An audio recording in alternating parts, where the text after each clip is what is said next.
गीता के अनमोल ज्ञान। मनुष्य के जीवन का उद्देश्य क्या है, आइए हम विस्तार से जानते हैं। मैं कौन हूं और कहां से आया हूं और कहां जाऊंगा।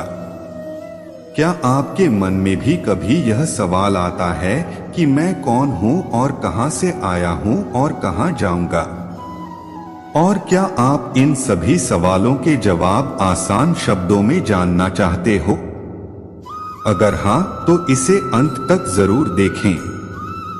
मैं कौन हूं? सबसे पहले जानते हैं कि वास्तव में हम सब हैं कौन। हम सब शरीर नहीं है, बल्कि हम सब एक आत्मा है जिसने भौतिक शरीर रूपी कपड़े पहने हुए हैं। जब यह शरीर रूपी कपड़े गंदे हो जाते हैं, यानी कि जब हमारा यह शरीर बूढ़ा हो जाता है, तब हमारी आत्मा इस पुराने और बूढ़े शरीर रूपी कपड़े को छोड़कर दूसरे नए शरीर में प्रवेश करती है।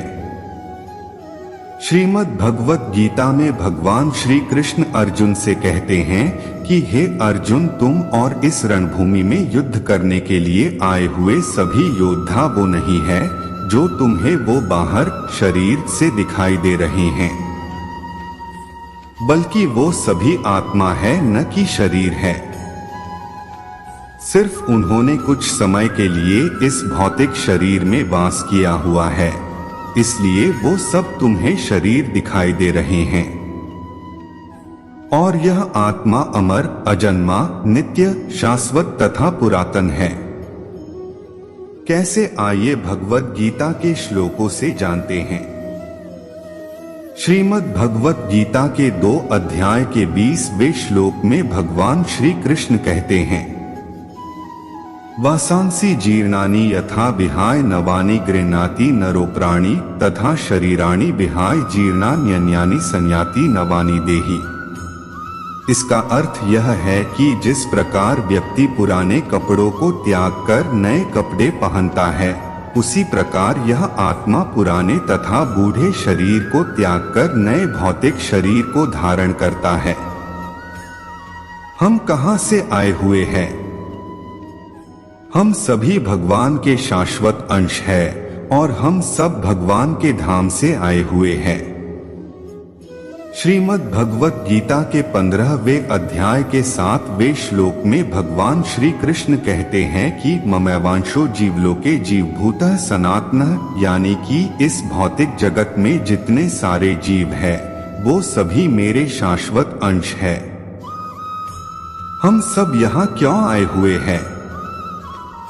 हमने और आप सभी ने बहुत बार इस धरती पर जन्म लिया हुआ है और बहुत बार हमारी मृत्यु भी हुई है। और हर जन्म में हमने इस धरती पर रहकर बहुत सारे अच्छे और बुरे कर्म किए हुए हैं। उसके कारण हम सभी इस जन्म मृत्यु के बंधन में बंध जाते हैं और इसी कारण से हमें बार बार इस मृत्यु लोक में जन्म लेना पड़ता है। दूसरी भाषा में कहूँ तो हम यहाँ पर अपने जीवन को सफल बनाने के लिए आए हुए हैं, क्योंकि मनुष्य जीवन ही एक ऐसा जीवन है जहाँ हम अपने शरीर का उपयोग करके भगवान की भक्ति कर सकते हैं और भगवत प्राप्ति कर सकते हैं। और किसी योनि में हम भगवान की भक्ति नहीं कर सकते हैं और भगवत प्राप्ति नहीं कर सकते हैं। इसीलिए हमें इस अवसर को ही नहीं गंवाना चाहिए। हम सब कहाँ जाएंगे और हमारे जीवन का उद्देश्य क्या है? भगवत गीता में भगवान श्री कृष्ण अर्जुन को मनुष्य के जीवन का उद्देश्य बताते हुए कहते हैं कि हे अर्जुन, मनुष्य जन्म का प्रधान उद्देश्य मोक्ष प्राप्त करना है और यह मोक्ष केवल मनुष्य के शरीर के द्वारा ही संभव हो पाता है। इसलिए मनुष्य के शरीर को मोक्ष का द्वार कहा जाता है।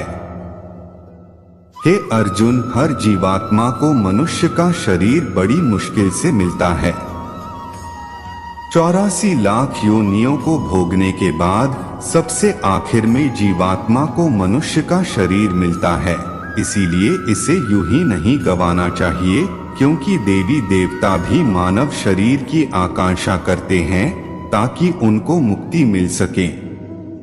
परंतु मनुष्य की विडंबना यह है कि वो इस शरीर को अर्थात मोक्ष के अवसर को गंवाता रहता है और अपने सारे जीवन को भोग विलास में बिताता रहता है।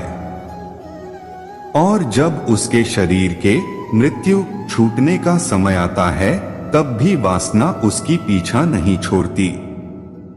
जब हम भगवान की भक्ति करने लगते हैं तब धीरे धीरे हमारे सभी पापों का अंत होने लगता है। और जब हमारे सभी पापों का अंत हो जाता है तब हमारी आत्मा को मुकुंद यानी कि मुक्तिदाता भगवान श्री कृष्ण हमें मुक्ति दे देते हैं। और मुक्ति मिलने के बाद हम भगवान के धाम यानी कि गोलोक बटा वैकुंठ में चले जाते हैं और वहां पर हमें साक्षात भगवान श्री कृष्ण की सेवा करने का मौका मिलता है। अगर आप यह जानना चाहते हो कि परम भगवान कौन है और परम भगवान किसे कहते हैं और किस भगवान की भक्ति करना चाहिए जिससे कि हमें भक्ति करने का संपूर्ण लाभ मिल सके, गीता के अनुसार जीवन का उद्देश्य क्या है?